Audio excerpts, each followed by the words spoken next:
বিসমিল্লাহির রহমানির রহিম। আলহামদুলিল্লাহি রাব্বিল আলামিন ওয়াসসালাতু ওয়াসসালামু আলা আশরাফিল আমবিয়া ওয়াল মুরসালিন ওয়া আলা আলিহি ওয়া আসহাবিহি আজমাইন, আম্মা বাদ।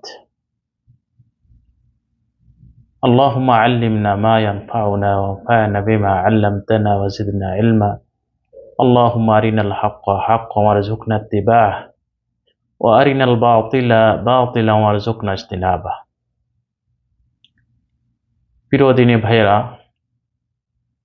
প্রিয় দর্শক শ্রোতা, আসসালামু আলাইকুম ওয়া রাহমাতুল্লাহি ওয়া বারাকাতুহু। এভার্স ইনডে কর্তৃক আয়োজিত তাফসির প্রোগ্রামের 12তম পর্বে আপনাদের সবাইকে স্বাগতম জানাচ্ছি। আল্লাহ তাআলার কাছে তৌফিক কামনা করছি, আল্লাহ তাআলা যেন আমাদের এই প্রোগ্রামকে কন্টিনিউয়াসলি চালিয়ে যাওয়ার সুযোগ এবং শক্তি দান করেন।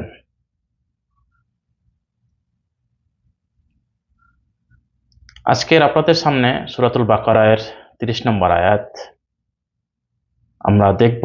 এই আয়াতে আল্লাহ রাব্বুল আলামিন আমাদের উদ্দেশ্যে কি মেসেজ দিচ্ছেন, এবং আল্লাহর কাছে তৌফিক কামনা করছি আল্লাহ তাআলা যেন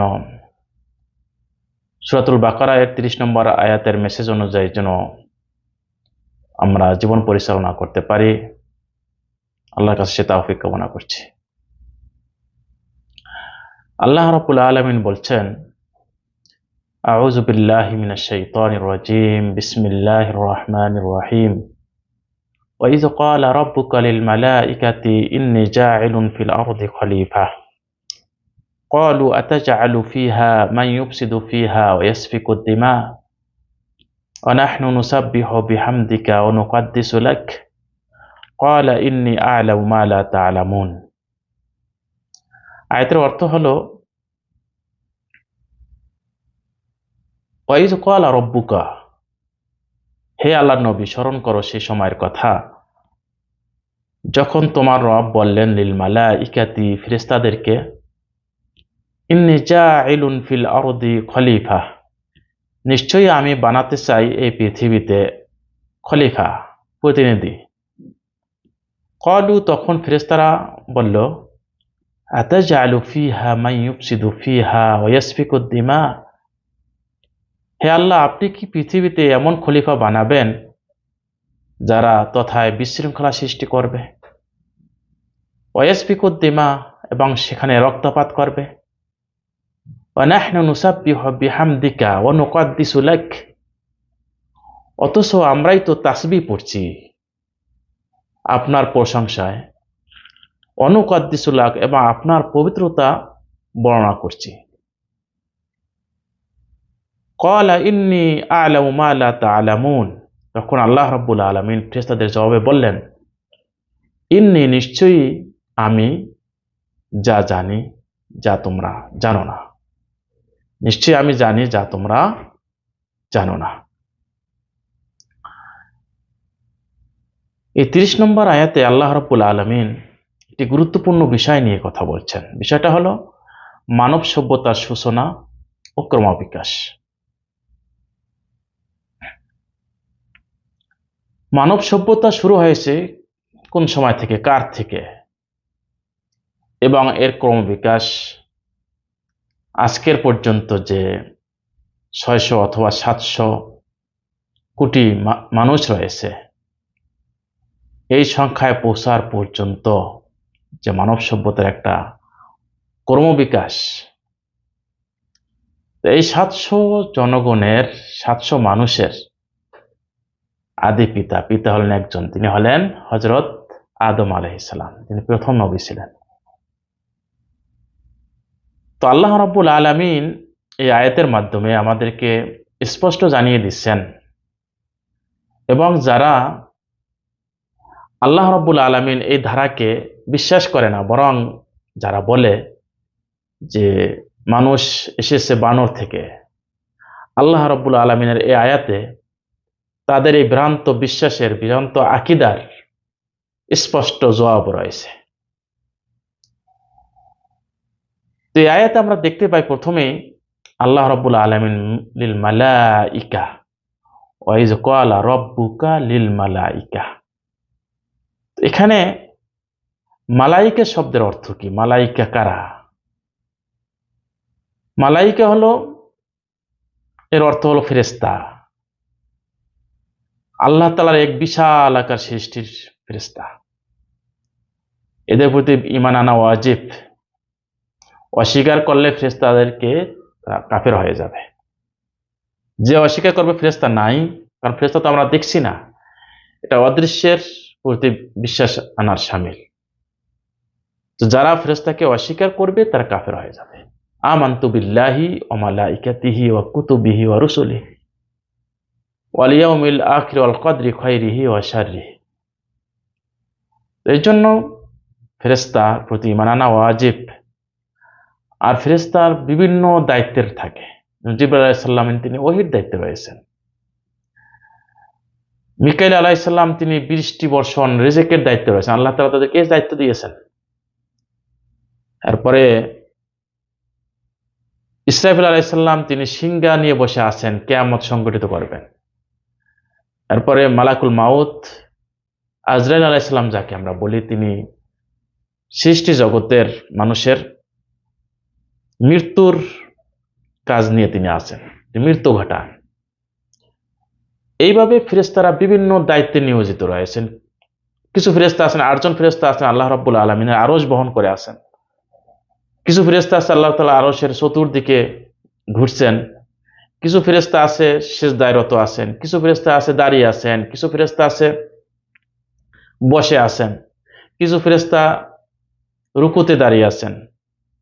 আরশে আজিমে, সিদরাতুল মুনতাহায়, বাইতুল মামুরে একদল ফেরেশতা ওখানে আছেন। আবার কিছু ফেরেশতা জাহান্নামের দায়িত্বে রয়েছেন। কিছু ফেরেশতা জান্নাতের দায়িত্বে রয়েছেন। কিছু ফেরেশতা আল্লাহ রাব্বুল আলামিন দুনিয়াতে পাঠান, মানুষের সংরক্ষণের জন্য আছেন। কিছু ফেরেশতার কাজ হলো যখন কেউ মারা যাবে, কবরে রেখে আসবে, তখন তাকে সওয়াল করা, 3টা সওয়াল করা, মুনকার নাকির। কিছু ফেরেশতা আছে, 2 জন ফেরেশতা বা 4 জন ফেরেশতা আছেন আমাদের সংরক্ষণের জন্য। 2 জনে আমাদের আমলনামা লেখেন, আর সামনে পিছনে 2 জন রয়েছেন যারা আমাদেরকে সংরক্ষণের দায়িত্ব রয়েছেন। এভাবে আল্লাহ রাব্বুল আলামিন ফেরেশতা বিভিন্ন দায়িত্বে নিয়োজিত রেখেছেন। এই ফেরেশতার প্রতি ঈমান আনা কি? ওয়াজিব। ফেরেশতাকে অস্বীকার করলে সে কাফের হয়ে যায়। এর পরের অংশে বলা হয়েছে খলিফা, প্রতিনিধি। কারো অনুপস্থিতিতে প্রতিনিধিত্ব করা, এটাকে বলা হয় খলিফা। এখন প্রশ্ন হতে পারে, আল্লাহ তাআলা খলিফা বানাবেন, কেন খলিফা বানাবেন? তিনি কি অনুপস্থিত থাকবেন?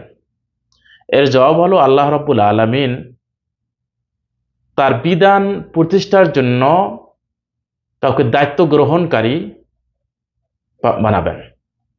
2 নম্বর জবাব হলো, আল্লাহ তাআলা জিন জাতির প্রতিনিধি হিসাবে মানব জাতিকে পাঠাবেন। এই 2টা কথা আছে এখানে। তো এই আয়াতের মাধ্যমে আল্লাহ রাব্বুল আলামিন হযরত আদম আলাইহিস সালামের প্রথম একটা বৈশিষ্ট্যের কথা বর্ণনা করেছেন। তিনি মানব জাতির খলিফা। তিনি মানব জাতির খলিফা এবং আল্লাহ তাআলার পক্ষ থেকে প্রেরিত একজন, তিনি প্রথম নবী। এরপরে ইমাম কুরতুবী রাহমাতুল্লাহ আলাইহি তিনি বলেন যে অত্র আয়াতে সমাজে অনুসরণযোগ্য ইমাম প্রতিনিধি থাকার গুরুত্ব ও প্রয়োজনীয়তা বোঝানো হয়েছে। একটা সমাজ যখন হবে তখন সেই সমাজে কি থাকবে? প্রতিনিধি থাকবে। একটা সমাজ, সেখানে একজন নেতা থাকবে। যেন রাসূল সাল্লাল্লাহু আলাইহি ওয়াসাল্লাম বলেছেন, যখন তোমরা 3 জন হও একজন নেতা বানিয়ে নাও। আরো বেশি হলে তো অবশ্যই দরকার। তারপরে এখানে আল্লাহ রাব্বুল আলামিন যে আয়াতে এখানে যে ফেরেশতার সাথে কথা বলেছেন, বোঝা যায় যে কি আল্লাহ তাআলা ফেরেশতার সাথে কি করেছেন? পরামর্শ করেছেন। আল্লাহর পরামর্শ দরকার কি? ফেরেশতারা আবার ভেটো দিয়েছে। এখানে আসলে পরামর্শ চান না, এখানে 2টো কথা রয়েছে। একটা হলো, তাফসীরকারগণ বলেন, 1 নম্বর কথা হলো আল্লাহ তাআলা তাদেরকে সংবাদ দিয়েছেন। 2 নম্বর হলো আল্লাহ তাআলা তাদের সাথে পরামর্শ করেন না, বরং পরামর্শের ভঙ্গি করেছেন মানব জাতিকে শিক্ষা দেওয়ার জন্য। কারণ আল্লাহ তাআলা এই কোরআনকে কেন দিয়েছেন? কোরআনের প্রতিটা কথা, কোরআনের প্রতিটা ঘটনা, এগুলো থেকে শিক্ষা আছে। সে শিক্ষা গ্রহণ করে মানবজাতি তার জীবনকে সুন্দর করবে।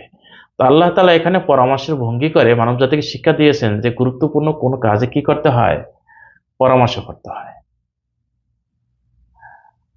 প্রিয় দিনী ভাইয়েরা, এই আয়াতের মধ্যে আরো একটা অংশ রয়েছে যে যখন আল্লাহ তাআলা তাদের সাথে কথা বললেন, ক্বালা রাব্বুকা লিল মালাইকাতি ইন্নী জাইলুন ফিল আরদি খলিফা ক্বালু, তখন ফেরেশতারা বলল আতাজআলু ফিহা মান ইউফসিদু ফিহা ওয়া ইয়াসফিকুদ দিমা, হে আল্লাহ, আপনি কি ওখানে এমন এমন আপনার বান্দা সৃষ্টি করবেন, এমন খলিফা বানাবেন যারা কি করবে, হিংসা ফাসাদে লিপ্ত হবে, যারা মারামারি করবে, যারা রক্তপাত ঘটাবে, বিশৃঙ্খলা সৃষ্টি করবে।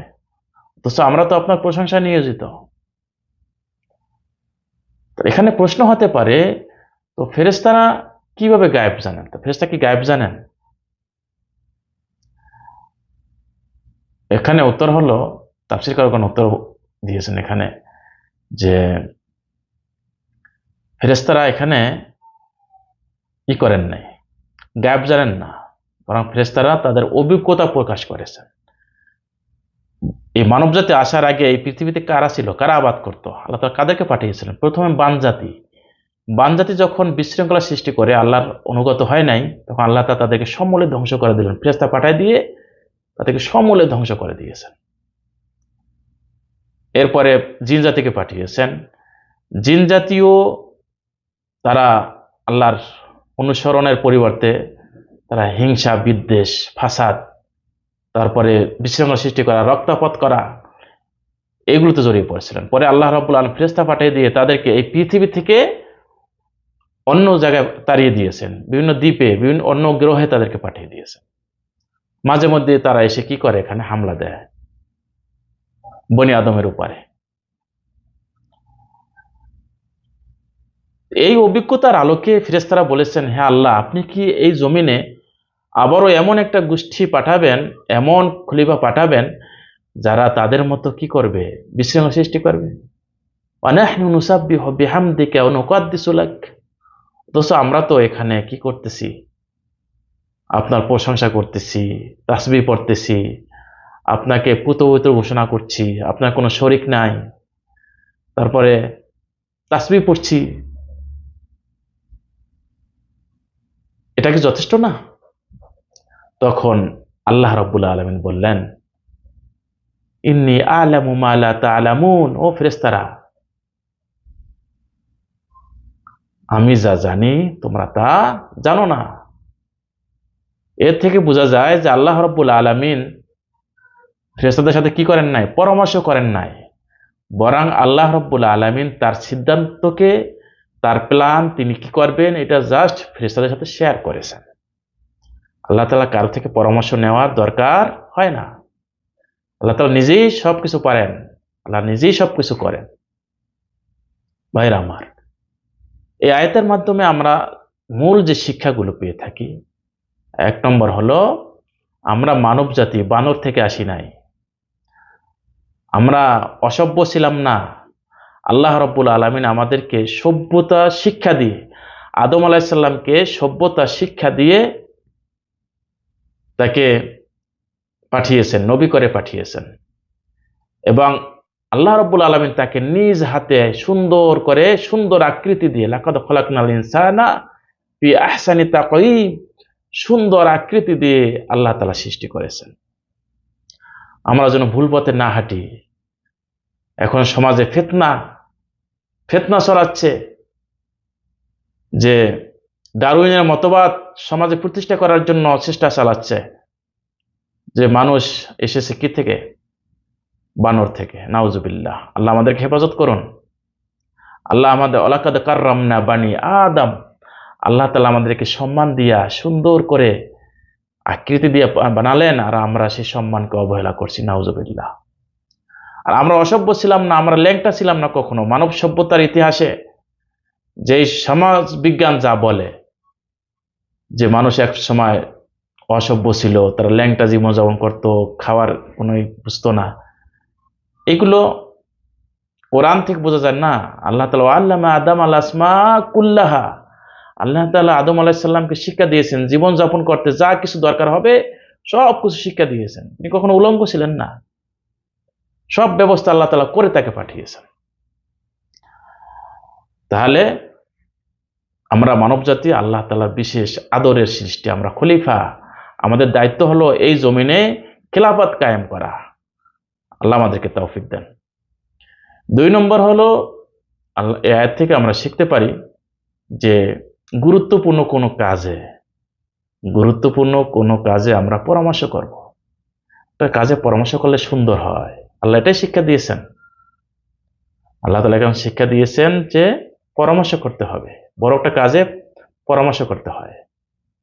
যেমন যে কোনো কাজ, আপনি গুরুত্বপূর্ণ কাজ করবেন, আপনার মুরব্বীদের সাথে শেয়ার করা, বন্ধু বান্ধবদের সাথে শেয়ার করা, কাজটা আরো সুন্দর হয়। আপনি যে প্ল্যান নিয়েছেন, এমন হতে পারে মুরব্বীদের থেকে আপনার ফ্যামিলি মেম্বারদের সাথে শেয়ার করলে তাদের থেকে আরো ভালো কোনো পয়েন্ট আসতে পারে, তখন আপনার কাজটা আরো সুন্দর হয়।